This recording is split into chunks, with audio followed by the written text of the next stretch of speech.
대기업을 다닐 때 뭔가 하나의 그 톱니바퀴, 커다란 기계 속의 톱니바퀴가 된 그런 느낌을 많이 받았습니다. 스타트업으로 이직하고 나서는 그런 톱니바퀴가 될 수가 없어요. 스타트업 이직을 하면서 저의 이제 활동 범위가 많이 넓어졌다는 생각을 많이 받고 있습니다.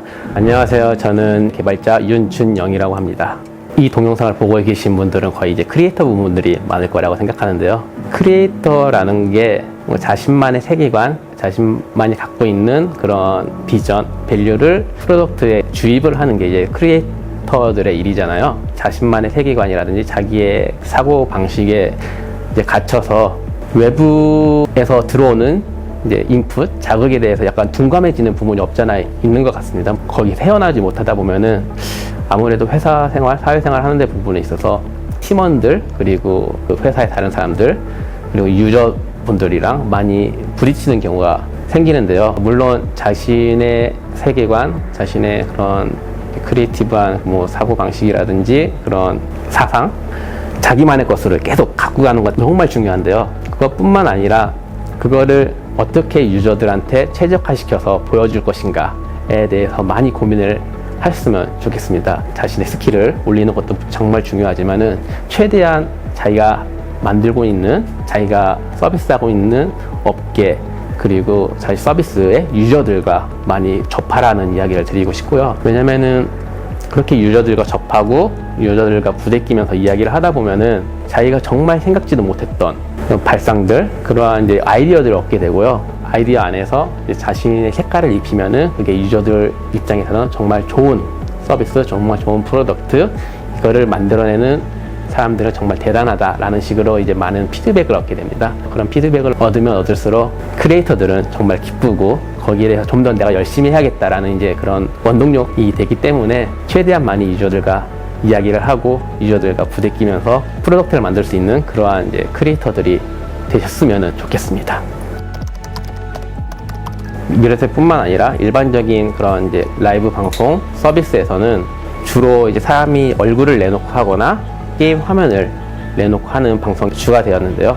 저희가 그런 트렌드랑 또 다른 방면으로 뭐 새로운 걸 만들어 보고 싶다, 새로운 트렌드를 만들어 보고 싶다 해가지고 핸드폰만으로 VTuber라는 아바타 시스템을 사용해서 방송을 할 수 있게 하는 것을 이제 만들게 되었고요. 스마트폰만으로 가능한 시스템은 없었기 때문에 뭔가 새로운 걸 만들어야 된다는 그런 이제 압박감과 만들면서의 이게 나가면은 많은 유저들이 좋아해 주겠다라는 그런 두근두근함, 그리고 빨리 내놔야 되니까는 시간과의 싸움에서 느끼는 그런 압박감, 그런 거에 있어서 많이 힘들고 재밌고 실제로 내놨을 때 유저들이 너무 좋다라고 이제 반응을 주었을 때 그 감동이 가장 지금까지 기억에 남습니다.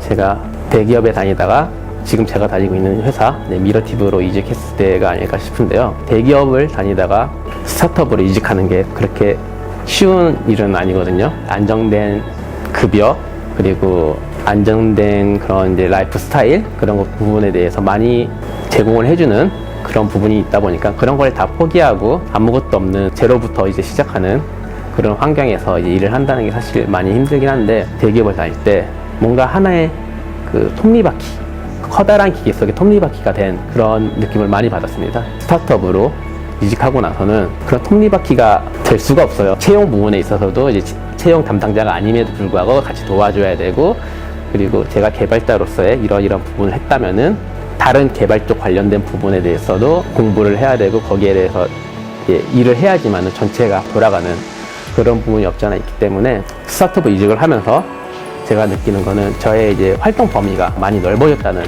생각을 많이 받고 있습니다.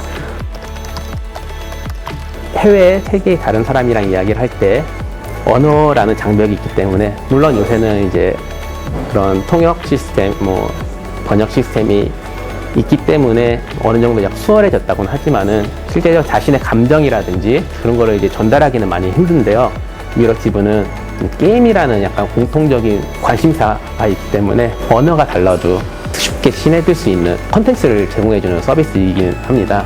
지금은 일본 서비스가 주가 되고 있지만은 앞으로는 전 세계적으로 미러티브를 사용해서 서로 자기가 좋아하는 게임이라든지 좋아하는 컨텐츠를 방송을 하고 그거를 보고 있는 세계 모든 사람들이 거기에 반응을 해주고 같이 친구가 되는 그런 플랫폼으로 만들고 싶은 게 제 장기적인 비전입니다.